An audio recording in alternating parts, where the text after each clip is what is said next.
Hai, Assalamualaikum. Bersama dengan Cikgu Zakri.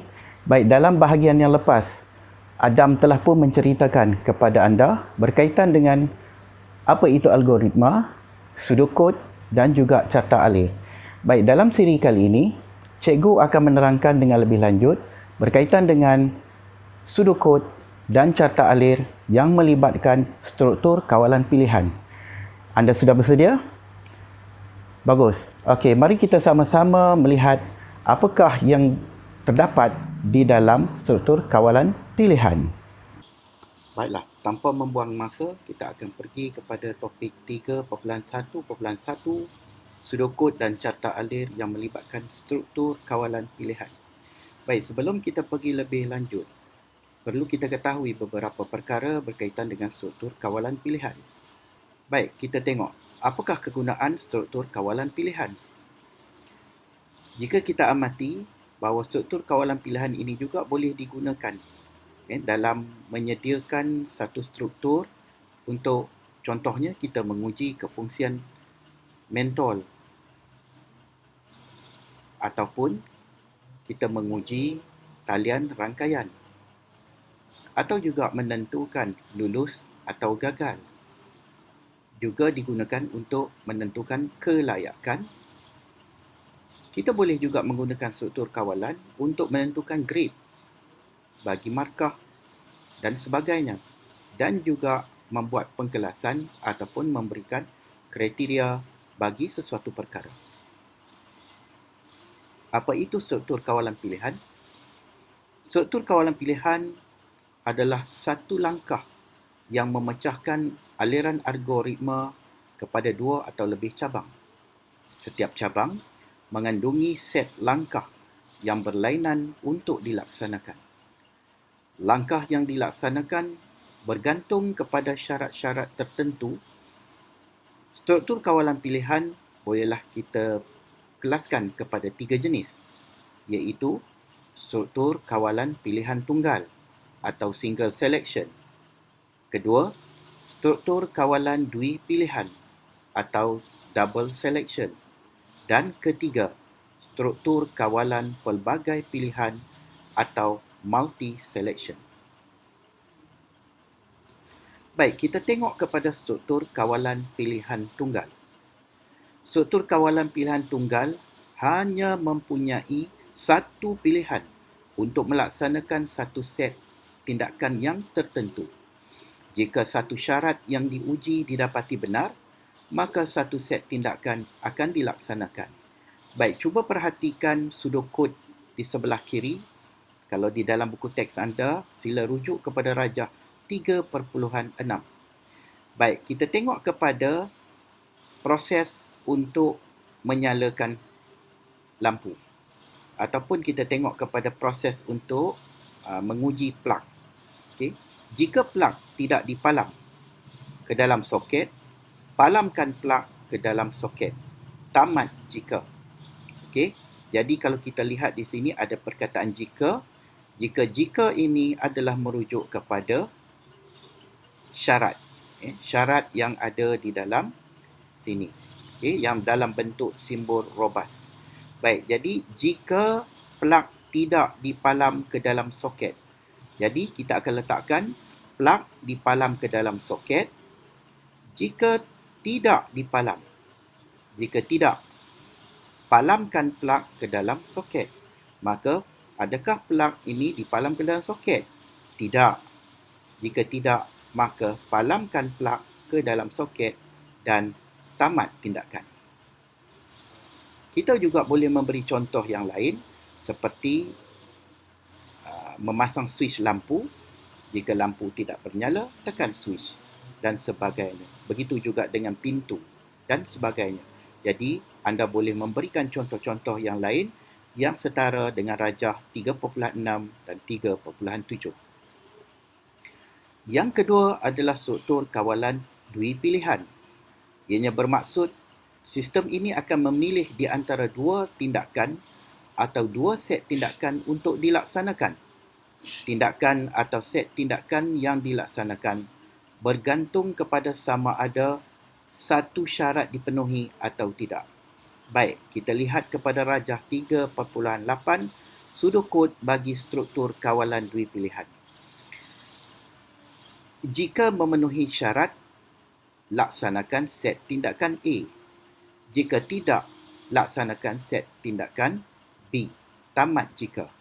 Baik, jika memenuhi syarat. Jadi perkataan jika ini merujuk kepada syarat dan memenuhi syarat itu adalah pernyataan yang terdapat di dalam simbol jika. Jadi kita lukis dalam bentuk rombas dan kita letakkan pernyataannya memenuhi syarat.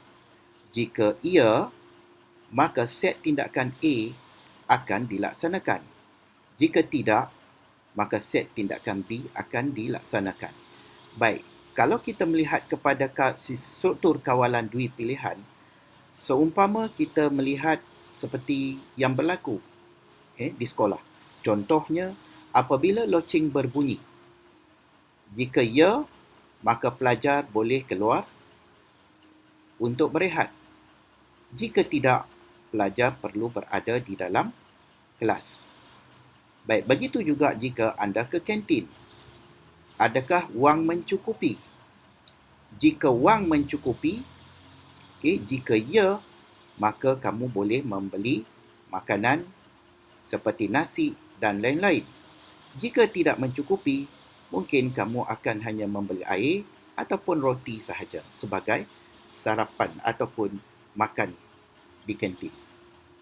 Baik, kita pergi lebih mendalam lagi tentang struktur kawalan dui pilihan, contoh sudokod dan carta alir bagi menentukan dan mencetakkan grade murid. Baik, kita tengok. Mula, pastikan bila kita menulis sudokod, kita ada mula dan juga tamat. Okey, kemudian diikuti dengan masukkan markah. Okey, masukkan markah, maka masukkan markah ini adalah input. Jadi kita letakkan simbol input. Masukkan markah. Jika, nampak perkataan jika, maka ini menunjukkan simbol syarat. Okey, simbol syarat. Markah lebih besar dan sama dengan 40. Kita masukkan markah lebih besar dan sama 40. Cetak lulus, iaitu jika ya. Jika tidak, cetak gagal. Okay. Jika ya, maka cetak lulus. Jika tidak, cetak gagal dan tamat tindakan. Struktur dui pilihan. Struktur kawalan dui pilihan ini mengandungi dua tindakan berlainan sebagai pilihan untuk dilaksanakan, iaitu cetak lulus atau cetak gagal, seperti mana yang kita lihat di dalam rajah sebentar tadi. Syarat yang menentukan apa tindakan yang akan dilaksanakan ialah markah lebih besar atau sama dengan 40. Jadi, di dalam syarat, apabila kita meletakkan syarat yang menggunakan angka, maka kita akan menggunakan pengendali hubungan. Jadi, atau relational operator ini atau pengendali hubungan ini adalah seperti sama dengan, lebih besar daripada, lebih besar atau sama dengan, lebih kecil daripada, dan lebih kecil atau sama dengan. Yang ketiga, struktur kawalan pelbagai pilihan. Struktur kawalan ini mengandungi lebih daripada dua set tindakan yang berlainan sebagai pilihan untuk dilaksanakan. Set tindakan yang dilaksanakan bergantung kepada pilihan syarat yang didapati benar. Baik, kita tengok kepada contoh rajah 3.12 bagi sudokod dan rajah 3.13 bagi carta alir yang melibatkan 4 pilihan. Okey, 4 pilihan. Jadi kita ada pilihan A, tindakannya, pilihan B, pilihan C dan pilihan D. Ini adalah 4 pilihan tindakan yang akan dilaksanakan. Di mana di dalam set tindakan-tindakan ini ada syarat yang perlu dipenuhi. Contoh, jika memenuhi syarat 1, maka set tindakan A akan dilaksanakan. Begitulah seterusnya dengan jika memenuhi syarat 2, maka set tindakan B akan dilaksanakan, dan jika memenuhi syarat 3, set tindakan C akan dilaksanakan, dan jika tidak, maka akan dilaksanakan set tindakan D dan tamat tindakan. Jadi diwakili oleh carta alir, iaitu ada tindakan A, tindakan B, tindakan C dan tindakan D. Okey. Jadi tindakan ini adalah merupakan proses-proses yang akan dilaksanakan, iaitu melaksanakan proses menyemak syarat, kemudian proses melaksanakan tindakan, iaitu bermula dengan syarat 1, syarat 2, syarat 3 dan yang terakhir. Baik, kenapakah selepas syarat 3 tidak ada syarat yang keempat? Baik, ini akan dijelaskan dalam slide yang seterusnya. Baik, kita pergi kepada contoh. Contoh pseudocode dan carta alir, struktur kawalan pelbagai pilihan untuk menentukan grade jika murid memasukkan skornya. Baik, jadi jika pelajar itu memasukkan skor, pada bahagian input masukkan skor, maka sistem akan menentukan berdasarkan input yang dimasukkan oleh pelajar ataupun guru, maka sistem akan membuat pengkelasan, iaitu jika markahnya skor lebih atau sama dengan 80, maka grade-nya adalah A, tindakannya, dan skor lebih dan sama dengan 70, maka grade-nya adalah B. Jika skornya adalah lebih besar dan sama dengan 60, grade-nya C. Jika skor lebih daripada 50 dan lebih dan sama dengan 50, maka grade-nya adalah D.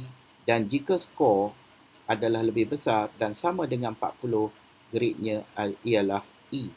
Dan jika kurang daripada 40, maka grade ialah F. Dan semua ini adalah bahagian input di mana dimasukkan skor. Ini adalah bahagian proses di mana dia akan melaksanakan dua perkara, iaitu semak syarat dan melaksanakan tindakan. Dan apabila syarat-syarat itu disemak dan tindakan telah pun dicapai, maka seterusnya akan dipaparkan grade dan tamatlah tindakan tersebut. Baik, di sini cikgu ingin berkongsi sedikit tips bagaimana hendak menulis pseudocode dan melukis carta alir bagi struktur kawalan pilihan. Baik, jika anda lihat setiap pseudocode dan juga carta alir, kita boleh melihat kepada 3 bahagian. Yang pertama adalah bahagian input, kedua adalah bahagian proses, dan yang ketiga adalah bahagian output. Baik, kalau kita tengok kepada pseudocode, kita akan mulakan dengan mula, dan biasanya di dalam pseudocode untuk membaca input, biasanya kita akan gunakan sama ada masukkan ataupun baca. Okay. Jadi untuk mula dan untuk membaca input, selepas kita mula, maka kita dapat lihat dalam carta alir, kita akan gunakan iaitu bentuk oval, kemudian diikuti oleh tanda input. Okey, jadi kita lihat dahulu. Okey, yang kedua adalah proses. Biasanya jika melibatkan struktur kawalan pilihan, ada 2 perkara yang kamu kena ingat. Pertama iaitu jika. Jika adalah menentukan syarat. Yang kedua adalah kira, iaitu proses. Sama ada kira itu melibatkan formula ataupun memaparkan grade dan sebagainya. Jadi, di dalam bahagian proses ini, ada 2, iaitu rombas dan juga segi 4. Dan kemudian yang terakhir iaitu ada output. Output akan mengandungi papar dan kemudian tamat. Papar di sini ialah papar grade, paparkan markah ataupun paparkan keputusan dan sebagainya, dan diikuti oleh tamat. Jadi kalau kamu mengamati cara untuk menulis pseudocode dan melukis carta alir ini sangat mudah sekiranya kamu faham format ataupun bentuk untuk kamu menulis. Jadi, apabila kamu menulis sudokod, pastikan ada perkataan-perkataan ini di dalam sudokod kamu, iaitu mula dan masukkan bagi input, kemudian jika dan kira. Okey, jika melibatkan formula, maka dia akan ada kira. Ataupun dekat sini jika, di bawahnya grade ialah apa-apa. Kemudian papar dan tamat. Begitu juga dengan carta alif. Okey, untuk mula dan masukkan. Jadi apabila kamu susun dengan betul, maka kamu akan dapatlah menghasilkan carta alir yang baik dan tepat. Baiklah, kita pergi kepada tips seterusnya, iaitu kita lihat kepada contoh memasukkan skor markah yang seperti yang telah kita pelajari sebelum ini, iaitu kita lihat input, mula, kemudian masukkan skor anda. Okey, ini beginilah keadaan ataupun rupa bentuk carta alir yang akan berlaku. Mula, masukkan skor anda, ini adalah input. Dan kemudian dia melaksanakan proses. Proses di sini ialah jika, iaitu syarat jika skor lebih besar dan sama dengan 80, jika ya, grade ialah A. Jika tidak, dia akan terus pergi kepada skor yang seterusnya. Okey, jadi kamu perlu ingat, jika melibatkan struktur kawalan pilihan, dia mesti ada jika. Okey, contoh, jika skor lebih besar dan sama dengan 80, grade ialah apa? Jadi maksudnya dekat sini kita ada kira ataupun pernyataan. Okey, kita boleh gantikan kira, jadi prosesnya adalah memaparkan pernyataan ataupun grade dan sebagainya. Dan output pula iaitu papar grade, okey, diwakili juga oleh bentuk, okey, bentuk output, papar grade dan kemudian tamat. Jadi apabila kamu melukis carta alir ataupun melakukan sudokod, sila ingat betul-betul perkataan-perkataan penting yang perlu ada di dalam sudokod dan juga carta alir anda. Baik, di sini ada satu lagi perkara penting yang cikgu nak kongsikan kepada anda. Bagaimanakah menamatkan syarat yang terakhir dalam carta alir? Baik, kalau kita lihat kepada syarat yang terakhir di dalam carta alir, pertama, anda tidak perlu melukis simbol bagi syarat yang terakhir. Anda hanya terus lukis simbol proses di bawah pernyataan tidak. Kalau kita lihat kepada proses memaparkan grade dalam slide yang lepas, kita dapat lihat jika tidak, ini jika tidak, grade ialah F. Grade ialah F dan tamat jika. Okey, tamat jika. Jadi kalau kita lihat kepada skor di sini, okey, ni yang cikgu maksudkan. Okey, tip bagaimana kita nak faham tentang nak menulis syarat dan juga skor. Okey, baik. Okey. Baik, cikgu undur ke belakang sedikit. Okey, bagaimana kita nak melukis berdasarkan kepada sudokod dan nak melukis carta alir? Baik, di sini cikgu nak bagikan satu tip yang penting untuk kamu faham. Yang pertama iaitu kamu kena kira bilangan tindakan. Okey, kamu perlu kira bilangan tindakan. Ada berapa tindakan di sini? Iaitu dia perlu memaparkan contoh okey, 1, 2, okey, iaitu ni tindakan 1, 2, 3, 4, 5, 6. Bermaksud ada 6 tindakan yang perlu dilaksanakan sekiranya memenuhi syarat. Okey, petuanya sangat mudah. Jika ada 6 tindakan, syarat yang perlu kamu lukiskan hanya 5. Okey, syarat yang perlu kamu lukis adalah 5, iaitu syarat simbol simbol syarat hanya perlu ada 5 sahaja. Okey, kenapa? Sebab bagi skor yang terakhir tidak lagi perlu syarat. Sebab apabila syarat pertama, kedua, ketiga, keempat, kelima tidak dapat dipenuhi, sudah tentulah ianya adalah syarat yang keenam. Jadi syarat yang keenam tidak perlu dilukis lagi bentuk rombas ini. Tidak perlu dilukis syarat. Maka jika markah itu kurang daripada 40, maka terus pergi kepada proses, iaitu paparkan grade F. Okey? Jadi ingat, apabila kamu nak melukis daripada sudukut, apabila kamu dah menulis sudukut dengan lengkap, ada kira dulu berapa tindakan yang perlu dilaksanakan. Jika ada 6, kamu hanya perlu membuat 5 sahaja syarat. Okey? Jika ada 6 tindakan, tolak 1. Syarat dia akan berkurang 1. Sebab yang terakhir terus pergi kepada tindakan. Okey? Contoh sinilah. Syarat pertama, tindakan pertama. Syarat kedua, tindakan kedua. Syarat ketiga, tindakan ketiga. Syarat keempat, tindakan keempat. Syarat kelima, tindakan kelima. Tetapi yang keenam, tindakan keenam tidak ada syarat. Sebab bermaksud kurang daripada itu, maka dia terus akan memaparkan F dan terus papar grade dan tamat. Faham? Okey, kita pergi ke langkah yang seterusnya. Baik, untuk ini tugasan. Buku teks muka surat 76. Baik, dalam muka surat 76 ini bagi aktiviti berfikir 3.1, iaitu bagaimana nak melukis carta alir dan menulis sudukut berdasarkan situasi yang diberi.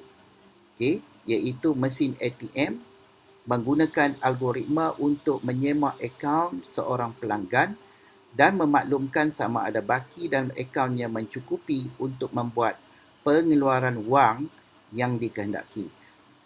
Baik, bagi memahami dan melakukan ataupun melukis carta alir dan menulis sudukut, kamu perlu kenal pasti 3 perkara berikut. Yang pertama, kenal pasti item manakah yang dipanggil sebagai input, bahagian manakah bahagian input. Yang kedua, bahagian manakah yang berada di dalam proses. Dan yang ketiga, bahagian manakah yang berada di dalam output. Baik, berdasarkan kepada sudukut dari nombor 1 hingga nombor 6, kita dapat membuat pengkelasan, iaitu kamu boleh tahu iaitu masukkan, seperti yang cikgu sebutkan sebelum ni, iaitu jika masukkan ataupun baca, maka dia adalah merupakan input. Okey, dia adalah merupakan input. Okey, yang ketiga ini semak. Semak ini adalah merupakan proses, iaitu satu aktiviti di mana dia akan menyemak baki wang akaun pelanggan.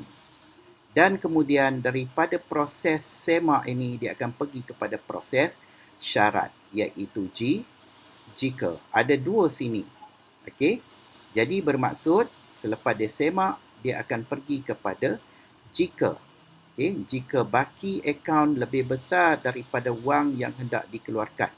Jadi, yang ada di dalam syarat yang pertama iaitu kita akan letakkan iaitu baki dalam akaun lebih besar daripada wang yang hendak dikeluarkan. Okey, inilah perkataan yang perlu ada di dalam syarat yang pertama. Adakah bakinya lebih besar daripada wang yang hendak dikeluarkan? Okey, maka di sebelah syarat itu, jika ia, permintaan sedang diproses. Okey, so dia ada proses dekat situ, dia akan keluar perkataan ini, permintaannya. Okey, keluarkan jumlah wang yang dikehendaki. Baik, jika baki dalam akaun kurang. Okey, jika tidak. Okey, di sini adalah bermaksud jika tidak. Kurang bermaksud tidak. Iaitu perkara tidak mencukupi, wang tidak mencukupi dan tamat transaksi. Jadi, 1 dan 2 ini adalah input, 3 dan 4 ini, 3, 4 dan 5 adalah bahagian proses dan 6 adalah tamat. Okey, tamat transaksi. Jadi boleh faham bagaimana nak melukis nanti?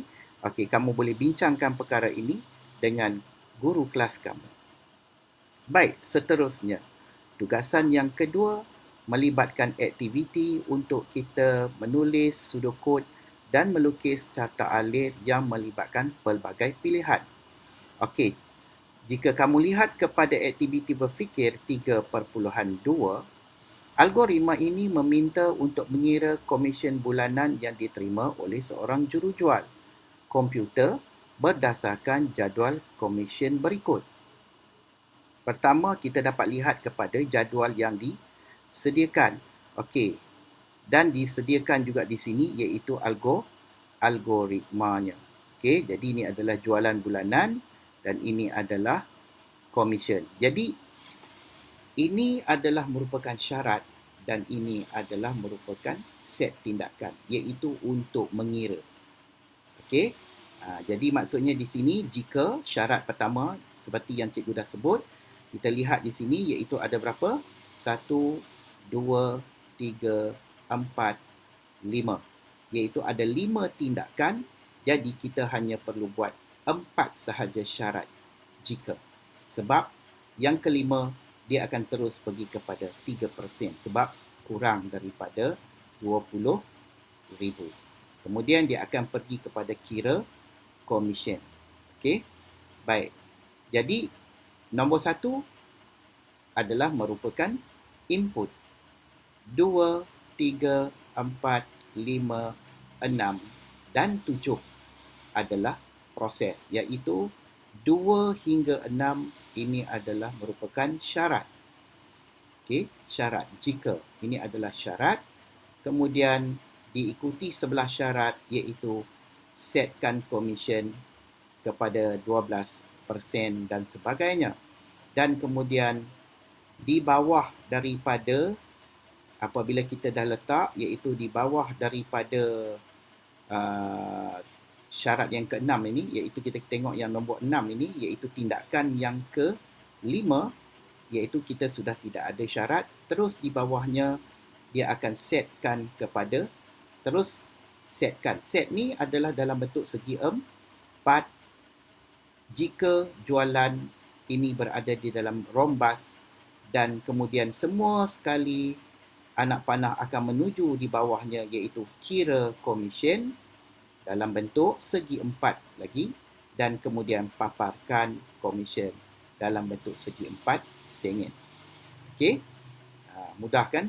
Jadi anda boleh berbincang dengan guru kelas anda untuk memahami dan tunjukkan kepada guru kelas anda pseudocode dan juga carta alir yang telah anda buat. Okey?